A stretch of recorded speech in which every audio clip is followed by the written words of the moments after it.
Hello everyone, Radhe Radhe. स्वागत है आप सबका हमारी यूट्यूब चैनल पर। तो आज हम नाप लेने के तरीके के बारे में जानेंगे और बॉडी से नाप हम कैसे ले सकते हैं, इन सब के बारे में आज हम जानेंगे, दोनों नापों के बारे में। तो वीडियो में आगे बढ़ने से पहले मेक श्योर अपने चैनल को सब्सक्राइब कर लिया होगा, साथ ही बेल आइकन को प्रेस कर लें। तो नाप लेने के हमारे दो तरीके होते हैं। एक होता है हमारा चेस्ट मेज़रमेंट। चेस्ट मेज़रमेंट में हम क्या करते हैं, सिर्फ एक चेस्ट के नाप से, चेस्ट का सिर्फ नाप से हम पूरा सूट स्टिच कर देते हैं। जैसे हमारे रेडीमेड कुर्ती ब्लाउज होती हैं, वो सिर्फ चेस्ट के माप से ही स्टिच होती हैं। दूसरा हमारा होता है बॉडी मेज़रमेंट। बॉडी मेज़रमेंट में हम क्या करते हैं, इसमें हम पूरी बॉडी का माप लेते हैं और फिर उसके हिसाब से हम अपने सूट की कटिंग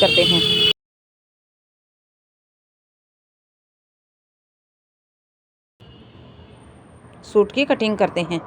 तो चेस्ट मेज़रमेंट में बहुत सारे मेथड होते हैं, वो मैं आपको धीरे धीरे करके बताऊंगी। तो सबसे पहले हम अपनी बॉडी मेज़रमेंट का माप देख लेते हैं। तो ये देखिए, ये मैंने एक बॉडी का शेप दिया है। हालांकि ड्राइंग अच्छी नहीं है, लेकिन फिर भी आप ड्राइंग पर ध्यान न देते हुए मैं जो बात बताती हूँ उन पर ध्यान दिए। छोटे छोटे जो टिप्स आप लोगों के साथ शेयर करूँगी। तो सबसे पहले हम लेंगे लंबाई का नाप, शोल्डर का माप। कंधे के बीच में हमारी हड्डी होती है, जैसे एक हड्डी इस साइड होती है, एक हड्डी इस साइड होती है। कई बार क्या करते हैं,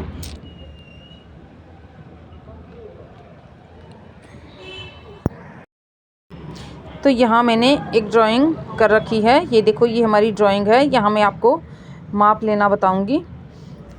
ये हम माप कैसे लेंगे, सामने खड़े होकर माप लेना। जैसे नॉर्मल टेलर लेते हैं, सामने खड़े करके तब माप लेते हैं, यानी कि फुल बॉडी का माप लिया जाता है।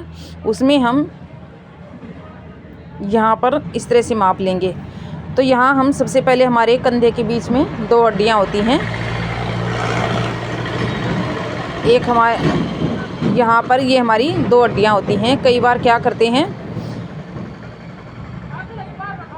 बिगिनर क्या करते हैं, यहाँ से लेकर यहाँ तक नॉर्मल ही माप ले लेते हैं। लेकिन हमें एक माप कहाँ से लेना है, एक हड्डी से लेकर दूसरी हड्डी तक। और माप जब भी हम तीरे का माप लेंगे तो वो हम पीछे की साइड से लेंगे, फ्रंट साइड से हम तीरे का माप नहीं लेंगे। ठीक है। तो यहाँ से कहाँ से हम शोल्डर का माप कहाँ से लेंगे, एक हड्डी से लेकर दूसरी हड्डी तक हम शोल्डर का माप लेंगे, पीछे की साइड से लेंगे। ये पॉइंट आप नोट भी कर सकते हैं। अब लेंगे हम लेंथ, लंबाई लेंगे। लंबाई हम कहाँ से लेंगे, यहाँ से। हमारा जो गर्दन का ये वाला हिस्सा है, यहाँ से हम माप लेंगे। कमीज़ का माप हम फ्रंट साइड से लेंगे। यहाँ पर हम इंची टेप को रखेंगे। जो आपका कस्टमर है उसको बिल्कुल स्ट्रेट सीधा खड़ा कर लें और फिर यहाँ से हम लंबाई का माप लेंगे। लंबाई आप अपने कस्टमर के अकॉर्डिंग कम ज़्यादा कर लें। यहाँ से हम लंबाई का माप लेंगे। उसके बाद हम लेंगे, हमारा शोल्डर का माप हो गया। दूसरा हमारा कुर्ती की लंबाई का माप हो गया। अब लेंगे हम चेस्ट का माप। तो यहाँ से ये जो हमारा ये वाला हिस्सा है, जहाँ पर हमारा जॉइंट है कंधे का, बाजू का जो जॉइंट है, यहाँ से हम, ये हमारी अपर चेस्ट होगी। यहाँ पर हमारी अपर चेस्ट होगी। उसके 1 इंच नीचे, 1-1.5 इंच नीचे यहाँ पर हमारी चेस्ट होगी। जब हम चेस्ट का माप लेंगे तो कैसे लेंगे, जो हमारे कंधे का ये बाजू का जॉइंट है, वहाँ से 1 इंच नीचे हमारी चेस्ट होगी। तो यहाँ से हम चेस्ट का माप लेंगे। ये हमारी अपर चेस्ट होगी और ये हमारी चेस्ट होगी। चेस्ट को छाती, सीना, कुछ कई जगह अलग अलग भाषा में बोलते हैं। तो ये हमारी चेस्ट होगी। ठीक है। उसके बाद लेंगे हम अपनी कमर का माप। कमर का माप हम कहाँ से लेते हैं, सपोज करो आपको पता नहीं है कि कमर कहाँ है, तो जहाँ पर हमारी कोहनी आती है। अब जैसे आप कस्टमर का हाथ बिल्कुल स्ट्रेट सीधा करेंगे। सीधा करने के बाद आप देखेंगे कि आपकी कस्टमर की कोहनी कहाँ आती है। जहाँ हमारी कोहनी आती है वहाँ हमारी कमर का माप होता है। यहाँ पर हमारी कोहनी है तो यहाँ हमारा कमर का माप है। ये थोड़ा सा बाजू ड्राइंग अच्छी नहीं है, इसलिए ठीक है, ये हमारी कमर का माप है। उसके बाद हम लेंगे अपनी हिप का माप। हिप का माप अगर आपको पता नहीं तो हिप का माप कहाँ से लेंगे, जहाँ हमारे हाथ का ये पोंचा कलाई आती है वहाँ हम हिप का माप लेते हैं। जहाँ हमारी हाथ की कलाई आती है वहाँ हमारा हिप का माप होता है। तो सबसे पहले हम लेंगे अपर चेस्ट का माप, उसके बाद चेस्ट का माप लेंगे, उसके बाद कमर का माप लेंगे, उसके बाद हिप का माप लेंगे और हिप का माप लेने के बाद हम यहाँ से लेंगे अपने टमी का माप। टमी का माप क्यों लेते हैं? टमी का माप हम इसलिए लेते हैं कि किसी का पेट बड़ा होता है, किसी का पेट बिल्कुल अंदर की तरफ होता है। तो बड़ा जो जिसका पेट है उसका हम टमी का माप लेते हैं, क्योंकि कमर से जब हम यहाँ पर राउंड शेप देते हैं, यहाँ पर हम सिलाई लगाते हैं, तो ये सिलाई हम इस तरह से लगाते हैं टमी के माप के लिए। तो यहाँ हमारा टमी का माप हो गया। टमी का माप लेना बहुत ज़रूरी है, ठीक है। उसके बाद हो गया हमारा हिप का माप। तो ये हमारे यहाँ पर माप हो गए हैं। अब हम लेंगे अपनी आर्म होल का माप। आर्म होल का माप कहाँ से होता है? जहाँ हमारी हड्डी होती है यहाँ से जॉइंट तक राउंड में ये हमारा आर्म होल का माप होता है। आर्म होल का माप हमें क्यों लेना चाहिए? क्योंकि अगर हम आर्म होल का माप अच्छे से ले लेते हैं तो कई बार क्या होता है, हम माप नहीं लेते हैं, वैसे ही सील देते हैं, तो उससे हमारे आर्म होल में कई बार खिंचाव आ जाता है, कई बार झोल आ जाता है या कई बार चुन्नटें पड़ जाती हैं। तो ऐसा कुछ भी नहीं होगा अगर आप इस तरह से अच्छे से माप लेकर सिलाई करेंगे तो यहाँ से ये हमारा आर्म होल का माप हो गया, ठीक है। अब आते हैं हम अपनी बाजू का माप। तो बाजू का माप हम कैसे लेंगे?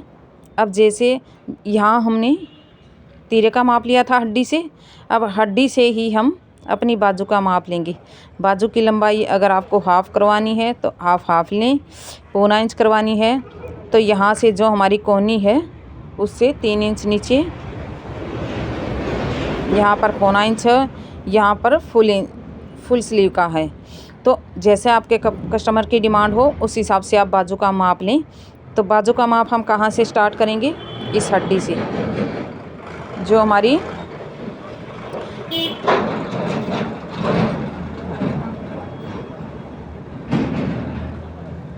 तीरे वाली हड्डी है शोल्डर की, जहाँ हम कंधा लेते हैं, वहाँ से ही हम बाजू का माप शुरू करेंगे। और बाजू हाफ़, पौना इंच और फुल स्लीव, फुल बाजू, ये आप अपने कस्टमर के डिमांड के अकॉर्डिंग लें। उसके बाद हम लेंगे मोहरी का माप। तो यहाँ ये हमारी मोहरी होगी, जहाँ पर आपका माप ख़त्म होता है वहीं से हम मोहरी का माप लेते हैं। जब हम मोहरी का माप लेते हैं तो यहाँ पर हम एक उंगली रखते हैं, ठीक है, ताकि हमारी मोहरी ज़्यादा टाइट या ज़्यादा लूज़ ना हो। तो यहाँ इस तरह से हम अपनी मोहरी का माप लेते हैं। ये हमारे कमीज़ का माप हो गया। आर्म होल का नाप मैंने बताया है, हिप का माप मैंने बता दिया है, कमर का माप, चेस्ट का माप, अपर चेस्ट का माप और हमारी बाजू का फुल स्लीव, हाफ स्लीव, यहाँ पर टमी का भी माप। अगर आप ये सब माप लेकर तीरे और आर्म होल का मैं वीडियो ज़रूर लेकर आऊँगी। अगली वीडियो शायद तीरे और आर्म होल के बारे में भी हो सके, तो वो भी मैं आपको सारा स्टेप बाय स्टेप पूरा मेज़रमेंट समझाऊंगी कि कैसे हम बैक गले के हिसाब से आर्म होल लेते हैं, तीरा लेते हैं, ठीक है। और यहाँ से हम फ्रंट आर्म होल कहाँ से लगाएंगे? यहाँ से, जो हमारी अपर चेस्ट है उससे 1 इंच ऊपर हम फ्रंट और बैक, फ्रंट आर्म होल लगाएंगे और बैक करके हम बैक आर्म होल का लगाएंगे। तो ये हमारा इस तरह से पूरा माप है। मैंने इस पर आपको पूरा का पूरा मेज़रमेंट समझा दिया है। आप इसको लिख भी सकते हैं, चेस्ट के हिसाब से भी माप लेना। मैं आपको बताऊंगी कि हम सिर्फ चेस्ट के अकॉर्डिंग पूरे सूट की सिलाई कैसे कर सकते हैं। तो आप वीडियो को लाइक और चैनल को सब्सक्राइब कर लें। अगर आपको सिलाई सीखनी है तो वीडियो में बने रहें, और अगर आपको वीडियो पसंद आती है वीडियो को लाइक और चैनल को सब्सक्राइब कर लें। राधे राधे।